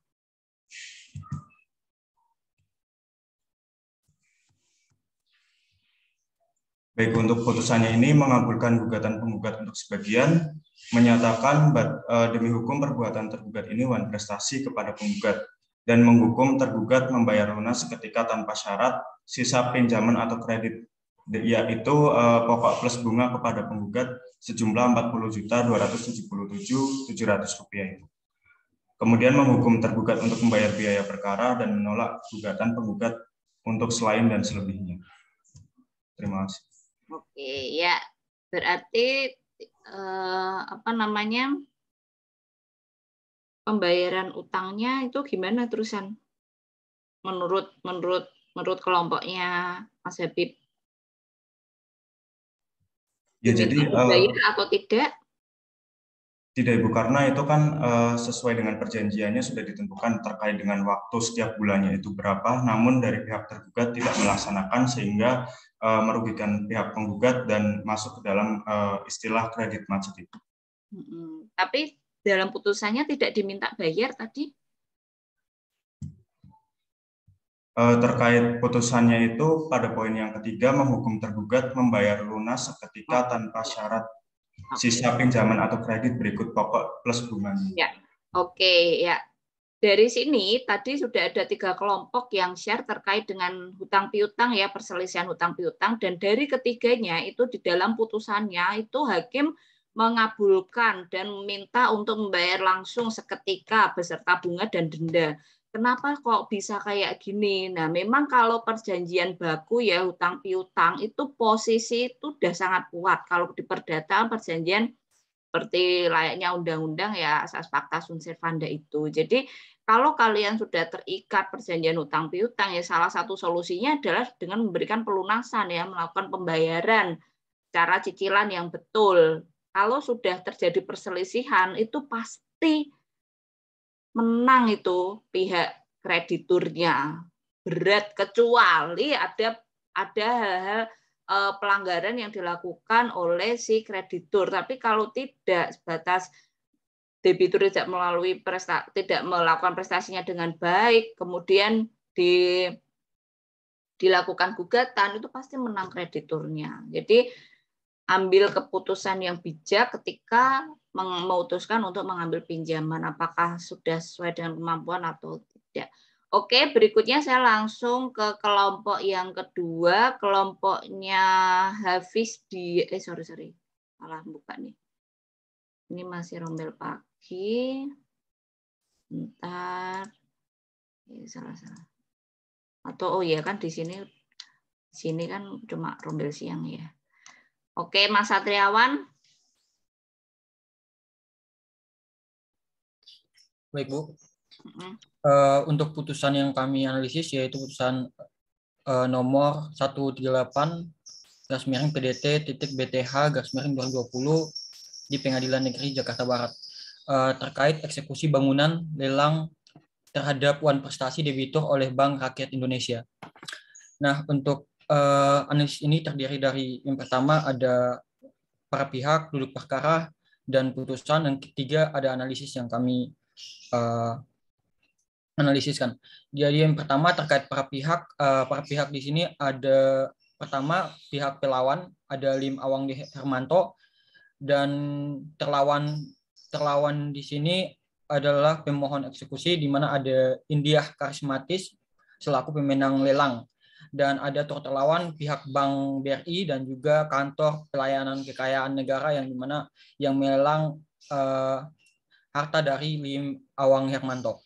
Oke, lanjut untuk duduk perkara. Nah, perkara ini bermula ketika pada Juni 2012 pelawan atau termohon eksekusi bersama dengan turut terlawan 1 mengadakan perjanjian kredit berupa fasilitas kredit pembelian rumah second dengan harga sebesar 2.360.000.000 rupiah dengan sharing dana sendiri sebesar 710 juta rupiah. Total pinjaman pelawan termohon eksekusi kepada turut terlawan 1 sebesar 1.050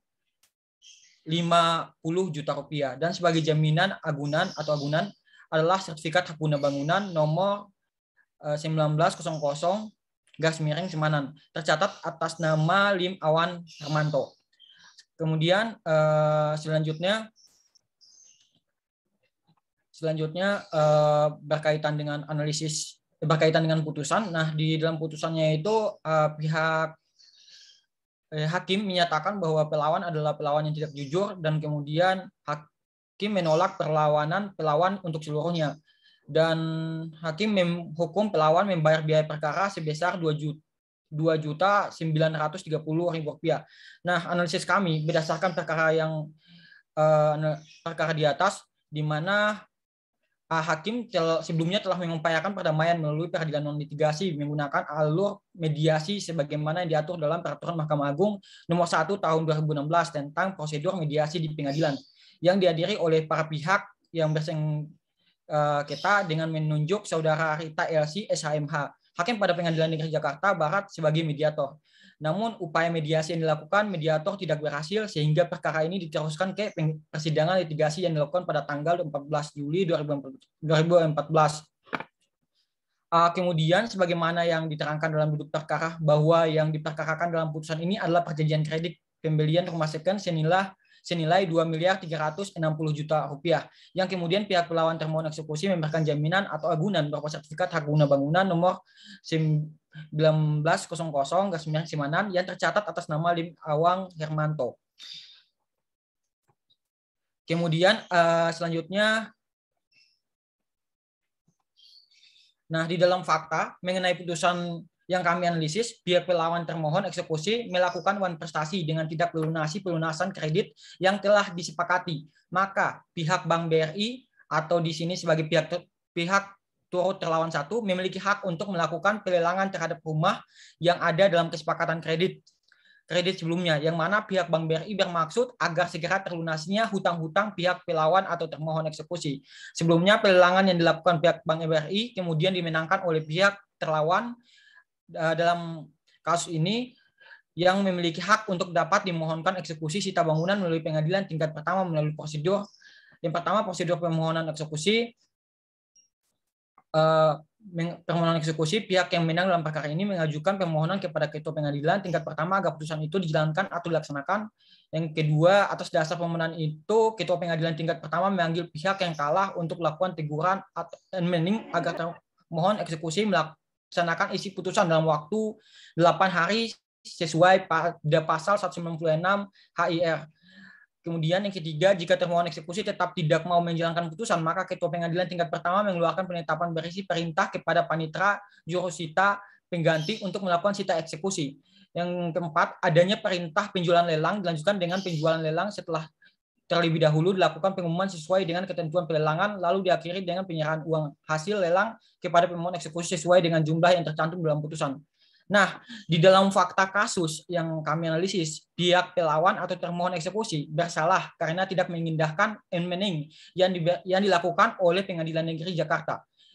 Pelawan atau termohon eksekusi masih di mana pelawan atau termohon eksekusi masih tinggal di dalam objek lelang tersebut, yang mana seharusnya sudah merupakan hak dari terlawan atau pemohon eksekusi.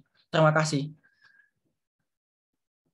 Oke ya, jadi ini itu kenapa sih kok eksekusi minta ke harus pengadilan? Biasanya kalau sudah sampai di situ itu mediasi sudah dilakukan, itu ya pasti bermula dari wan prestasi yang dilakukan oleh debitur ya. Debitur tidak memenuhi prestasinya dengan baik, kreditur sudah memberikan mediasi, sudah memberikan opsi-opsi yang ada, misalnya ini ada restrukturisasi atau restrukturisasi itu perhitungan kembali terkait dengan kreditnya. Kreditnya yang semula itu sudah habis, itu bisa dilakukan restrukturisasi, bisa diperbaharui kreditnya, simpelnya demikian. Lalu kemudian itu tidak dapat dilakukan, atau opsi-opsi yang ada, alternatif-alternatif yang ada tidak dapat dilakukan, ya jalan satu-satunya yang terakhir kan melakukan eksekusi. Karena seperti yang kita ketahui, ketika rumah yang sudah ada strata title-nya, SHM, kemudian dijaminkan, itu kan pasti dibebankan HT. Ketika sertifikat hak milik itu atau yang lainnya yang dapat dibebankan HT sudah dibebankan HT, itu ada APHT-nya dan kreditur berhak untuk melakukan eksekusi ya ketika terjadi wan prestasi. Jadi pasti ada sengketa, kemudian melakukan gugatan ke pengadilan untuk mendapatkan izin eksekusi tersebut. Oke, kelompok yang ketiga saya minta anggota atau kelompoknya Mbak Ulfatu.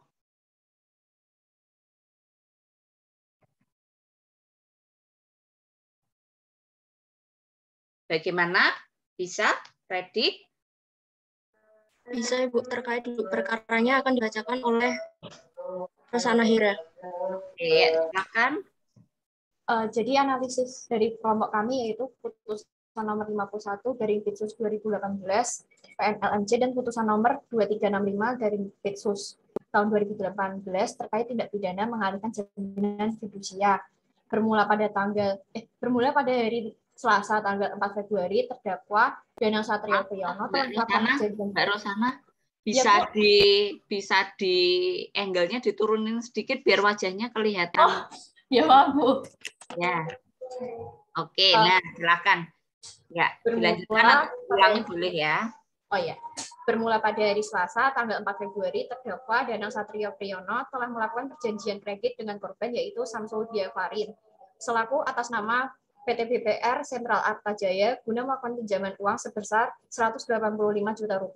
Pinjaman uang tersebut kemudian didaftarkan dalam akta jaminan fidusia nomor 15 tertanggal 4 Februari 2014 yang dibuat di hadapan Notaris Rahmadi Halim dan sertifikat jaminan fidusia nomor W15-0024297-AH-05-01 tahun 2014 tanggal 6 Maret 2014 dengan jatuh tempo selama 36 bulan yaitu sejak 4 Februari 2014 sampai dengan 4 Februari 2017 dengan angsuran per bulan yang harus dibayar adalah sebesar Rp6.989.000. Adapun objek jaminan fidusia berupa satu unit truk merek Hino FL 176NA warna hijau tahun 1996 dengan nopol BK 8326XT, Noka MHEFL 176 NXXA 10404.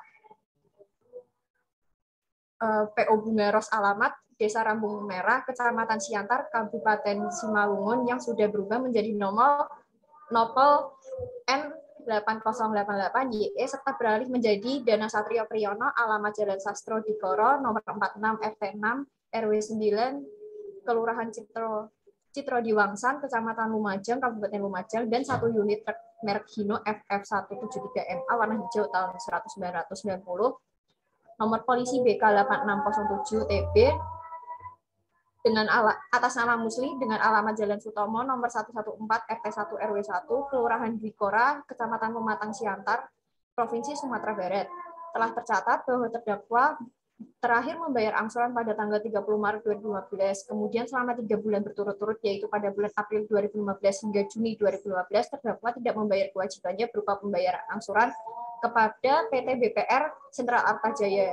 Terhitung pada tanggal 2 Juli 2015, diketahui salah satu objek yang menjadi jaminan fidusia tersebut yaitu berupa 1 unit truk merek Hino FL 176NA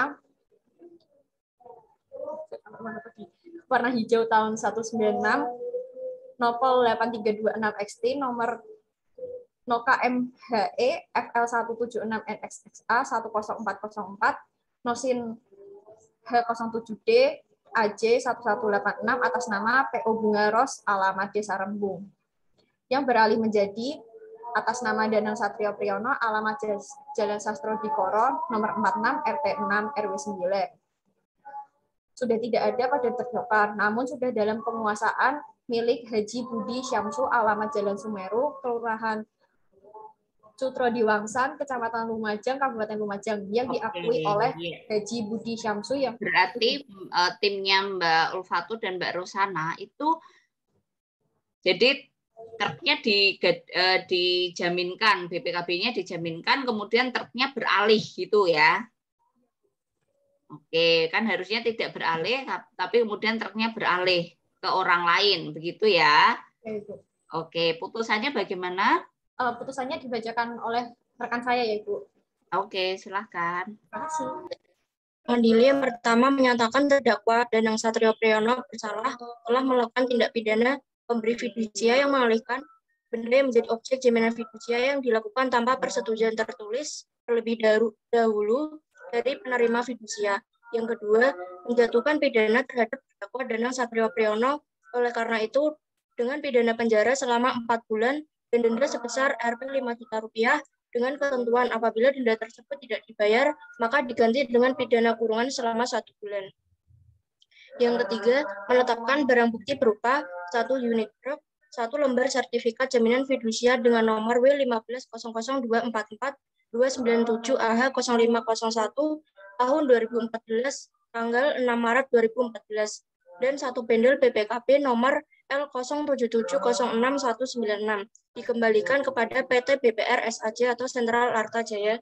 Dan yang keempat, membebankan kepada terdakwa untuk membayar biaya perkara pada tingkat kasasi sebesar Rp2.500. Oke, ya, terima kasih. Kelompok ketiga, kelompoknya Mbak Diana Selviana. Mohon maaf Ibu, kelompok keempat Ibu. Kelompok keempat. Oke. Kelompok terakhir, kelompok Mbak Diana.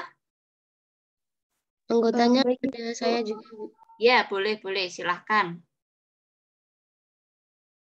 Baik, jadi kami di sini menganalisis tentang putusan nomor 199/2015/2015/PN Surabaya, yang mana penggugat bernama Haji Hasnah dan tergugatnya PT Bank Rakyat Indonesia Persero Tbk kantor cabang Kediri.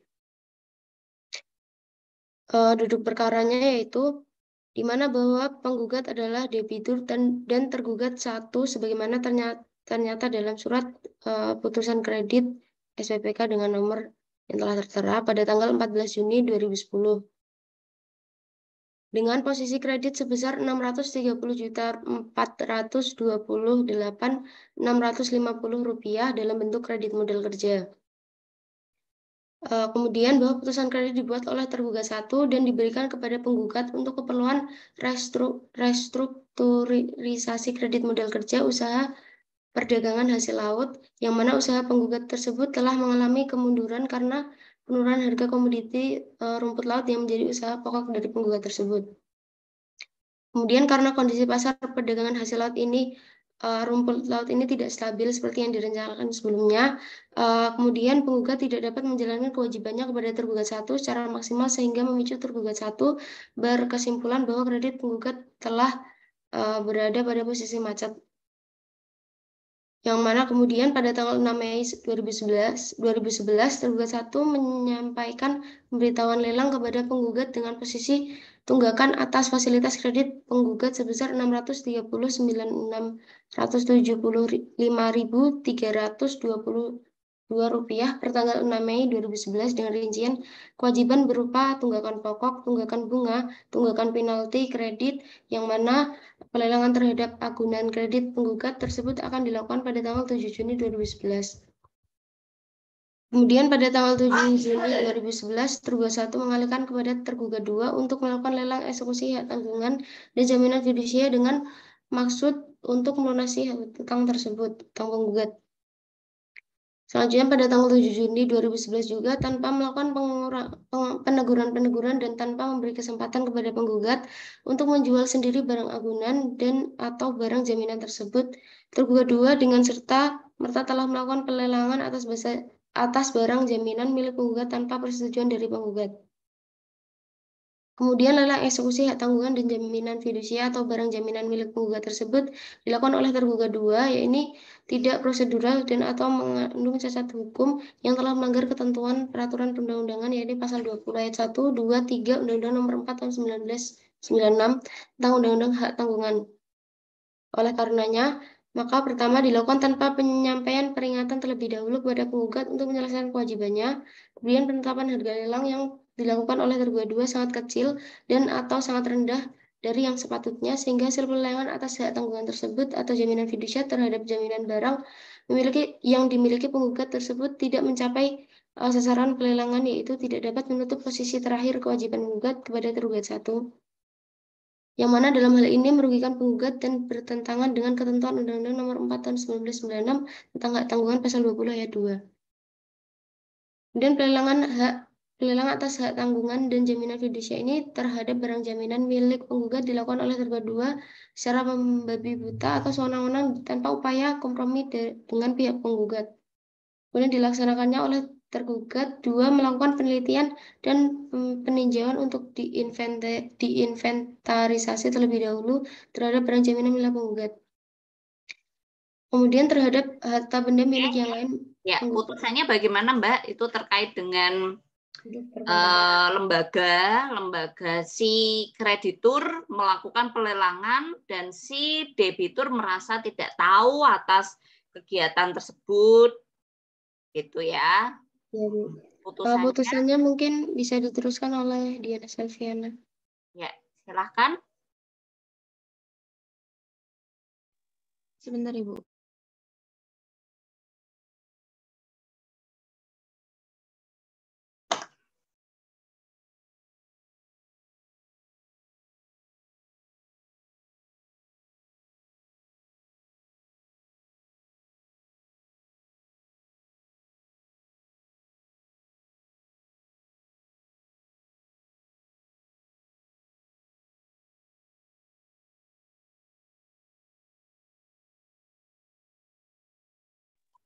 Baik, putusannya dalam pokok perkara menyatakan gugatan penggugat ditolak seluruhnya, kemudian menyatakan tindakan tergugat 3 yang telah membeli barang jaminan berupa tanah dan bangunan di atas sesuai sertifikat hak milik nomor 655 melalui eksekusi yang dilakukan tergugat 2 pada tanggal 7 Juni 2011 adalah sah demi hukum. Kemudian menyatakan tergugat 3 sebagai pembeli yang beritikat baik dan menghukum penggugat untuk membayar biaya perkara. Oke, berarti menang krediturnya ya, Mbak Diana? Iya, Ibu. Mbak Eliana menang krediturnya atau menang debiturnya?